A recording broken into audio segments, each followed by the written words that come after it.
નમસ્કાર વિદ્યાર્થી મિત્રો, સરસ્વતી શિશુકુંજ વઘવાલા ધોરણ 7 વિષય સંસ્કૃત તારીખ 14/8/2020 વિડિયો નંબર 2. વિદ્યાર્થી મિત્રો, આપણે આ વિડિયોની અંદર ચેપ્ટર 4 સંખ્યા વિશે જોઈશું. તો આગળની વિડિયોની આપણે એના વિશે કેટલીક માહિતી જોઈ હતી. અહીં કેટલીક માહિતી બાકી છે જે આપણે જોવાનો પ્રયત્ન કરીશું. અહીં રમેશ છે અને નિલેશ છે. આ બે પાત્રો છે. આ બે પાત્રોની વચ્ચે સંવાદ થાય છે. એ સંવાદ શાનો છે? તો ક્રિકેટની રમતનો સંવાદ થાય છે, સ્કોર બોર્ડનો સંવાદ થાય છે અને એની અંદર અલગ અલગ પ્રકારની સંખ્યા બતાવવામાં આવી છે. કેટલા રન મારેલા છે પ્રથમ દાવમાં, બીજા દાવમાં કેટલા મારેલા છે, ત્રીજા દાવમાં કેટલા મારેલા છે રન, ચોથા દાવમાં કેટલા રન ફટકારેલા છે, પાંચમા દાવની અંદર કેટલા રન ફટકારેલા છે. આવી વિવિધ વાતો આપણને થતી જોવા મળે છે. તો અહીંયા આપણે સંસ્કૃતમાં જોઈશું અને ગુજરાતીમાં જે અલગ અલગ સંવાદ થયેલા છે તો આપણે સંસ્કૃતમાં જોઈશું, ત્યારબાદ આપણે એને ગુજરાતીમાં જોવાનો પ્રયત્ન કરીશું. તો વિદ્યાર્થી મિત્રો આપણે આગળ જોયું હતું કે ક્રિકેટના મેદાનની અંદર અલગ અલગ ખેલાડીઓ જે છે અલગ અલગ રીતે રમતા આપણને જોવા મળે છે. ત્યારબાદ એ રમતવીરો જે હતા, ખેલાડીઓ હતા, એમને અલગ અલગ 5 દાવની અંદર અલગ અલગ રન જે ફટકારેલા એની વિગત પણ આપણે જોઈ હતી. હવે અહીંયા આગળ આપણે જોઈએ તો અહીં રમેશ અને નિલેશ નામના બે પાત્રો છે. બે પાત્રો વચ્ચે વિવિધ સંવાદ થાય છે. એ સંવાદ આપણે જોઈએ તો રમેશ ભો નિલેશ કિમ કરોતિ. તો વિદ્યાર્થી મિત્રો એનો ભાષાંતર આપણે જોઈએ તો રમેશ બોલ્યો, ઓ નિલેશ, તમે શું કરો છો? નિલેશ ક્રિકેટ દલસ્ય ધાવાંકનાં ફલકમ પશ્યામી. નિલેશ કહે છે ક્રિકેટની ટીમનું સ્કોર બોર્ડ જોઉં છું. રમેશ ભાવિકસ્ય પ્રથમ ક્રીડાયામ કતિ ધાવનાં. તો રમેશ કહે છે ભાવિકના પહેલા દાવમાં કેટલા રન છે? નિલેશ 1/44. નિલેશ કહે છે 41. રમેશ દ્વિતીય ક્રીડાયામ. રમેશ કહે છે બીજા દાવમાં. નિલેશ 34. નિલેશ કહે છે 34. રમેશ તૃતીય ક્રીડાયામ. રમેશ કહે છે ત્રીજા દાવમાં. નિલેશ 28. નિલેશ કહે 28. રમેશ ચતુર્થ ક્રીડાયામ. રમેશ કહે છે ચોથા દાવમાં. નિલેશ 50. નિલેશ કહે છે 50. રમેશ પંચમ ક્રીડાયામ. રમેશ કહે 5મા દાવમાં. નિલેશ 9. નિલેશ કહે 39. રમેશ અહો નિલેશ નીરવસ્ય કા સ્થિતિ. રમેશ કહે અહો નિલેશ, નીરવની કેવી સ્થિતિ છે? નિલેશ સહ પ્રથમ ક્રીડાયામ 33 ધાવંકાં પ્રાપ્તમ કરોતિ. નિલેશ કહે છે તે પહેલા દાવમાં 33 રન મેળવે છે. રમેશ દ્વિતીય ક્રીડાયામ. રમેશ કહે બીજા દાવમાં. નિલેશ 21 ધાવનાંક. નિલેશ કહે 21 રન. રમેશ તર્હિ તસ્ય તૃતીય ક્રીડાયામ કા સ્થિતિ. રમેશ કહે તો તેની ત્રીજા દાવમાં કેવી સ્થિતિ છે? નિલેશ 44. નિલેશ કહે 40. રમેશ ઉત્તમ ચતુર્થ ક્રીડાયામ. રમેશ કહે બહુ સારું ચોથા દાવમાં. નિલેશ 37. નિલેશ કહે 36. રમેશ અંતિમ ક્રીડાયામ નીરવ કતિ ધાવનાંક પ્રાપ્ત કરોતિ. રમેશ કહે છેલ્લા દાવમાં નીરવ કેટલા રન મેળવે છે? નિલેશ સમ્યક અસ્તિ દ્વાચત્વારિંશત. નિલેશ કહે સારું છે 42. રમેશ પશ્ય શાલિનસ્ય પ્રથમ ક્રીડાયામ 37 ધાવનાંક.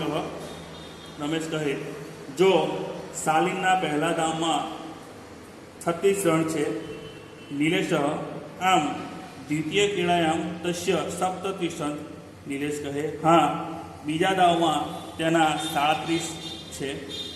રમેશ તૃતીય ક્રીડાયામ અધિકમ નાસ્તિ કેવલમ 16 રમેશ કહે ત્રીજા દાવમાં વધારે નથી ફક્ત 16 છે.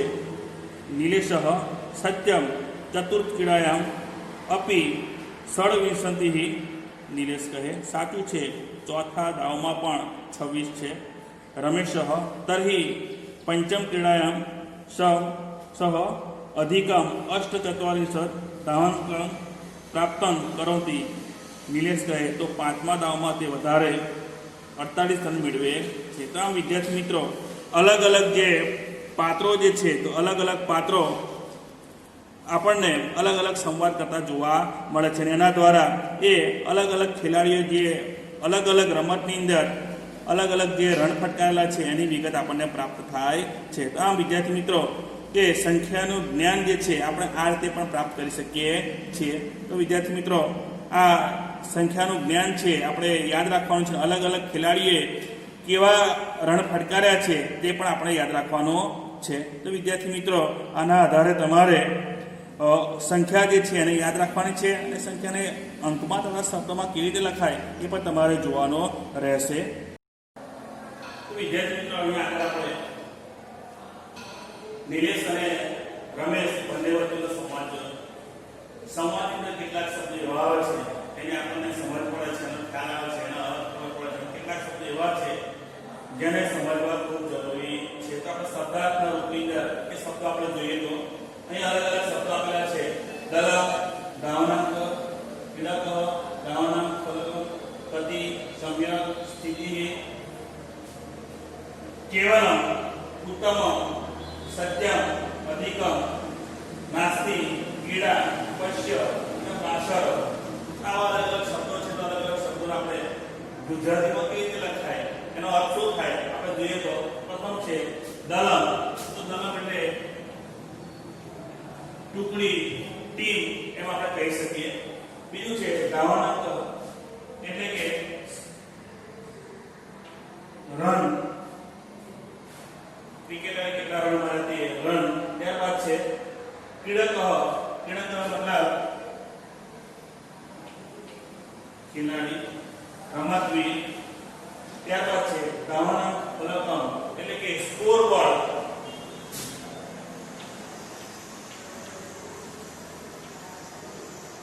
ત્યારબાદ આગળ છે ગતિ. ગતિ એટલે કેટલા. ત્યારબાદ આપણે જોઈએ તો સમ્યક. સમ્યક એટલે યોગ્ય. અને આગળ આપણે જોઈએ તો સ્થિતિ. સ્થિતિ આગળ આપણે પરિસ્થિતિ કહીએ છે. સ્થિતિ કે સ્થિતિનો સ્થિતિ આપણે કયા રાખીશું આપણે સ્થિતિ. આગળ આપણે જોઈએ તો કેવલમ. કેવલમ એટલે માત્ર આપણે કહી શકીએ તો ફક્ત એમ આપણે કહી શકીએ છીએ ફક્ત. ત્યારબાદ છે ઉત્તમમ. ઉત્તમ મતલબ આપણે શ્રેષ્ઠ પ્રયોગ પણ કરી શકીએ છીએ અથવા તો બહુ ઉત્તમ એમ આપણે કહી શકીએ છીએ. અહીંયા આપણે બહુ સારું લખીશું બહુ સારું. ત્યારબાદ છે સત્યમ એટલે કે સાચું. સાચું. ત્યારબાદ છે અધિકમ. અધિકમ એટલે વધારે બહુ વધારે. ત્યારબાદ નાસ્તિ એટલે કે નથી. ત્યારબાદ આપણે જોઈએ તો ક્રીડા એટલે કે રમત. અને ત્યારબાદ આપણે પશ્ય. પશ્ય એટલે કે જો. જોવાની વાત કરે છે જો. ત્યારબાદ છે વાસર. વાસર એટલે કે દિવસ. આપણે વાસર એટલે વાર પણ કહી શકીએ છીએ. સોમવાર મંગળવાર બુધવાર વાર એમ આપણે કહી શકીએ. અહીં દિવસ કરતા વધારે આપણે જોઈએ તો આપણે વાર લખીએ તો વધારે સારું. તો વાર શબ્દનો શું થાય છે દિવસ થાય છે. અહીં વાસર શબ્દ જ્યારે આવે આપણે વાર શબ્દ જરૂરી છે. દિવસ નો મતલબ થાય છે. એટલે આમ વિવિધ જે શબ્દો છે શબ્દોનો અર્થ આપણને જોવા મળે છે. તો વિદ્યાર્થી મિત્રો આપણે આગળ રમેશ અને નિલેશ વચ્ચેનો સંવાદ જોયો. સંવાદની અંદર આપણે જોયું કે રમેશ છે અને નિલેશ છે બંને અલગ અલગ ખેલાડીઓએ જે રન ફટકારેલા એની માહિતી બતાવતા જોવા મળે છે.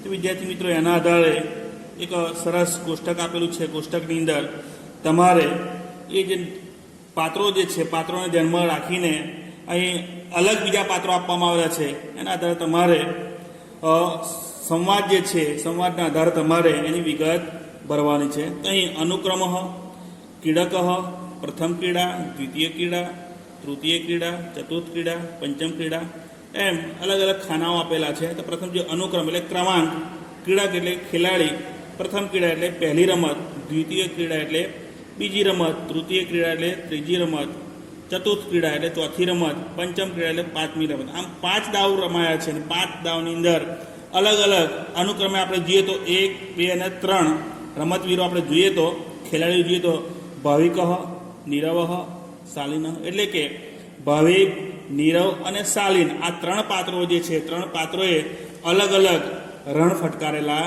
છે.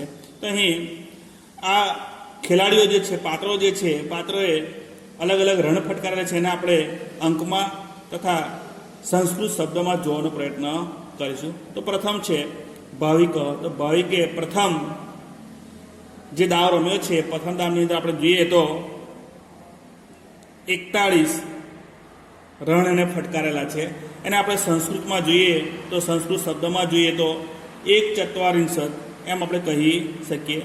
ભાવિકે બીજા દાવની અંદર આપણે જોઈએ તો એને 34 રન ફટકારેલા છે. એને આપણે સંસ્કૃતમાં કહીએ તો ચતુર્ત્રિશંત એમ આપણે કહી શકીએ. ત્યારબાદ છે તૃતીય ક્રિયા એટલે કે ત્રીજી રમત છે. તો ત્રીજી રમતની અંદર ભાવિકે 28 રન ફટકારેલા છે. તો આપણે એને સંસ્કૃતમાં કહીએ તો અષ્ટાવિંશતિ એમ આપણે કહી શકીએ. ત્યારબાદ ચતુર્થ ક્રીડા એટલે ચોથી રમતની અંદર ભાવિકે કેટલા રન ફટકારેલા છે? તો ભાવિકે 50 રન ફટકારેલા છે. તો એને આપણે સંસ્કૃત શબ્દમાં આપણે કહીએ તો 50 એમ કહી શકીએ. ત્યારબાદ ભાવિકે 5મી રમતની અંદર કેટલા રન ફટકારેલા છે? તો ભાવિકે 5મી રમતની અંદર આપણે જોઈએ તો 39, સંસ્કૃતમાં આપણે કહીએ તો 9/3 રન ફટકારેલા છે. ત્યારબાદ વિદ્યાર્થી મિત્રો, બીજો જે ખેલાડી છે નીરવ. તો નીરવે અલગ અલગ રમતમાં કેવા રન ફટકારેલા છે એને આપણે જોઈશું. તો અહીં બતાવવામાં આવેલું છે કે પ્રથમ ક્રીડા પહેલી રમતમાં નીરવે કેટલા ફટકારેલા છે? તો આપણે જોઈએ તો 33 એટલે કે સંસ્કૃતમાં આપણે શબ્દમાં જોઈએ તો 33 રન ફટકારેલા છે. બીજી રમતમાં આપણે જોઈએ તો 21 રન ફટકારેલા છે. સંસ્કૃતમાં આપણે કહીએ તો 1 કહી શકીએ. ત્યારબાદ ત્રીજી રમત જે છે ત્રીજી રમતની અંદર 40 રન ફટકારેલા છે. એને સંસ્કૃતમાં આપણે કહીશું ચત્વારિંશત. ત્યારબાદ આપણે આગળ જોઈએ તો નીરવે ચોથી રમતની અંદર કેટલા રન ફટકારેલા છે? તો ચોથી રમતની અંદર આપણે જોઈએ તો 36 રન ફટકારેલા છે. સંસ્કૃતમાં આપણે જોઈએ તો 60-63 કહી શકાય. ત્યારબાદ પાંચમી જે રમત છે પાંચમી રમતમાં નીરવે કેટલા રન ફટકારેલા છે? તો પાંચમી રમતની અંદર 42 રન ફટકારેલા છે. તેને આપણે સંસ્કૃતમાં દ્વાચત્વારિંશત એમ કહી શકીએ. ત્યારબાદ ત્રીજો જે ખેલાડી છે શાલિન. શાલિને પ્રથમ રમતની અંદર કેટલા રન ફટકારેલા છે? તો આપણે જોઈએ તો 36 રન ફટકારેલા છે. તો 60-63 એમ આપણે કહી શકીએ. બીજી રમતમાં કેટલા રન ફટકારેલા છે? તો 37 રન ફટકારેલા છે. જેને અંકમાં આ પ્રમાણે લખાય અને શબ્દમાં આપણે જોઈએ તો સપ્તત્રિશંત એમ કહી શકાય. શાલિને ત્રીજી રમતની અંદર કેટલા રન ફટકારેલા છે? શાલિને ત્રીજી રમતની અંદર 16 રન ફટકારેલા છે. એટલે આપણે એમ કહી શકીએ કે 16. ત્યારબાદ શાલિને ચોથી રમતની અંદર આપણે જોઈએ તો 26 રન ફટકારેલા છે. તેને સંસ્કૃત શબ્દમાં આપણે જોઈએ તો ષડવિંશતિ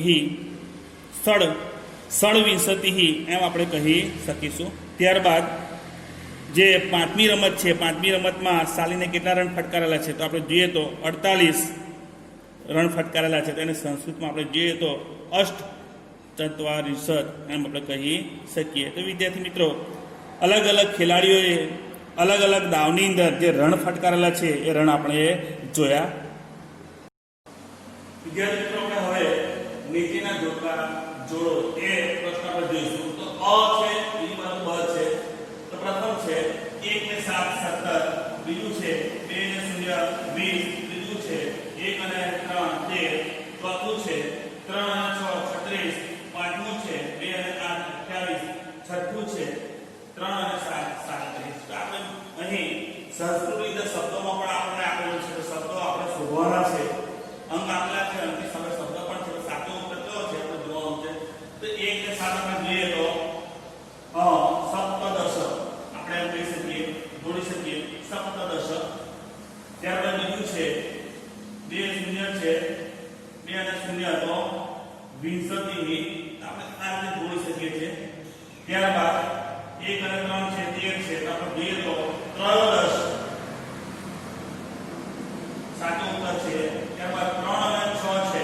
તો 3 અને 6 આપણે જોઈએ તો ષડત્રીસન આપણે આ રીતે જોડી શકીએ છીએ. ત્યારબાદ જોઈએ તો 2 અને 8 છે. તો નીચે જોઈએ તો અષ્ટાવિંશતિ. અને છેલ્લે આપણે જોઈએ તો 3 અને 7 છે. તો આપણે જોઈએ તો એક જ બાકી રહ્યું છે. તો સપ્તત્રીસન. આ રીતે સાચો ઉત્તર લખવાનો છે. તમારે જ્યારે જવાબમાં લખવાનું હોય ત્યારે તમારે એકની સામે તમારે જવાબ લખવાનો છે. એકની સામે કયો જવાબ છે? b છે. તમારે આ રીતે લખવાનું છે.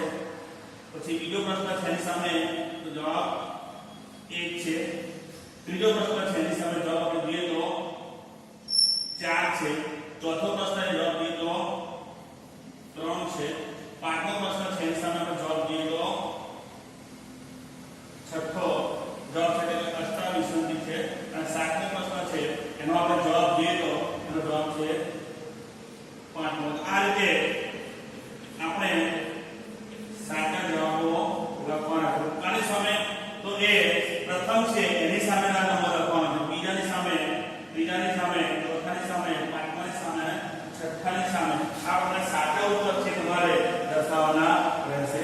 ત્યારબાદ વિદ્યાર્થી મિત્રો આગળ જોઈએ તો નીચેના વિધાનો સાચા છે કે ખોટા તે જણાવો. અહીં તમારે સાચું અને ખોટું આ બે પ્રકાર તમારે નિશાની કરવાની રહેશે. જ્યાં સાચું છે તે સાચા અને ખોટું છે ખોટાની નિશાની કરવાની છે. ખરા ખોટા આપણે લીધેલા છે કે સમગ્ર પાઠના આધારે લીધેલા છે. તો પ્રથમ આપણે જોઈએ તો ક્રિકેટની ટીમનું સ્કોર બોર્ડ જોઉં છું. પાઠની અંદર નિલેશ છે અને રમેશ છે. બંને સ્કોર બોર્ડ જુએ છે અને વાતચીત કરતા આપણે જોવા મળે છે. અહીં પાઠની અંદર આપણે જ્યારે કે પાત્ર હોય રમેશ અથવા તો નિલેશ આપણે જ છીએ એમ માનીને આપણે આ પાઠ જોવાનો છે. તો અહીં ક્રિકેટની ટીમનો સ્કોર બોર્ડ જોવું છે સાચું છે. ત્યાર પછી બીજો છે છેલ્લા દાવમાં નીરવ 50 રન મેળવે છે. તો આ ખોટી છે. શંકર ભગવાનને 2 આંખો છે. તો એ વાત ખોટી. શંકર ભગવાનને 3, 1, 2 અને બીજું કપાળમાં એમ 3 આંખો છે. આ વિધાન કેવું છે? ખોટું છે. ત્યારબાદ છે પાંડવ 5 હતા. તો એ વાત સાચી છે. ત્યારબાદ રાવણને 11 માતા હતા.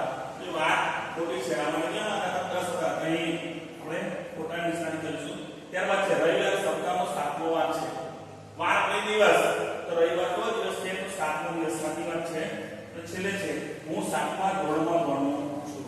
એ પણ સાચી વાત છે. તો વિદ્યાર્થી મિત્રો આપણે અહીં જે પાઠ જે છે સંખ્યાની અંદર આપણે પાઠની અંદર આપણે સંસ્કૃતમાં જોયું, એની સાથે એનું ભાષાંતર પણ જોયું. સાથે સાથે જે સ્કોર બોર્ડ જે છે સ્કોર બોર્ડની વિગતો પણ આપણે જોઈ.